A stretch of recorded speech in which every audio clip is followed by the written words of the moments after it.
बिस्मिल्लाहिर्रहमानिर्रहीम। अस्सलाम वालेकुम। 8th क्लास कैसे हैं स्टूडेंट्स? मैं उम्मीद करती हूँ सब ठीक होंगे और अच्छे से अपना काम कर रहे होंगे। चलें बेटे अपनी उर्दू की बुक खोलें।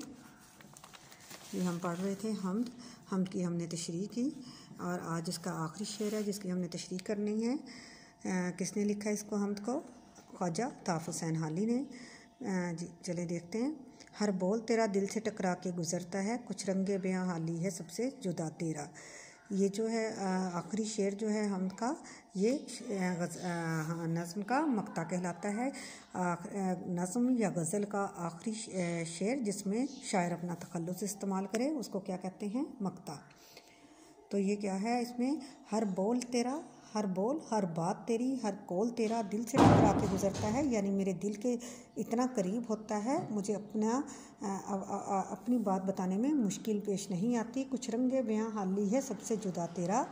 रंगे बयां करने का अंदाज़ जो है हाली तेरा, वो दुनिया से बाकी लोगों से अलग है।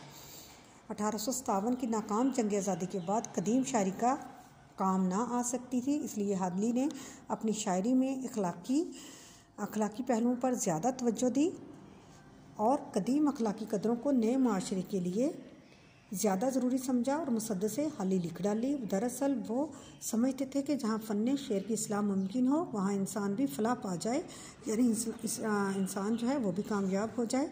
उन्होंने अपनी शायरी को नई मनाजिल से आशना किया, वाकिफ़ कराया।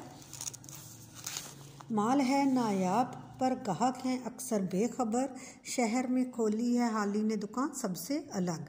मौलाना अल्ताफ़ हुसैन हाली ने अपनी शायरी को कौमी इस्लाह का जेवर बनाया, यानी कौम की इस्लाह के लिए इसको इस्तेमाल किया। मुसद्दे से हाली में इस्लाम की इब्तदाई शक्ल के मुसलमानों के अरूज व ज़वाल को दिलकश अंदाज में बयान किया। ख्यालात में पाकीज़गी पाई जाती है, अल्फाज और बयान दोनों सादा हैं। खुद कहा करते थे कि अब ऐसी शायरी की ज़रूरत है जिससे हमारी कौम और मुल्क को फ़ायदा पहुँचे। हाली ने तशरीह तलब शेर में अपने फ़न की अज़मत को ज़ाहिर किया है। उनके शेरों की तासीर लोगों के दिलों को मुतासिर करती है। कुदरत ने शेर गोई का जो फ़न दिया है उन्हें उसमें अल्लाह की मोहब्बत देखी जा सकती है जो पढ़ने वालों के दिलों को रोशन करते रहेंगे। ठीक है बेटे, आज हमारी जो है हमद मुकम्मल हुई। आपने इसके बाकी जो है अशार उनकी भी तशरीह को अच्छे से रिवाइज़ करना है ताकि आपको टेस्ट देने में मुश्किल पेश ना आए। ओके जी, अल्लाह हाफिज़।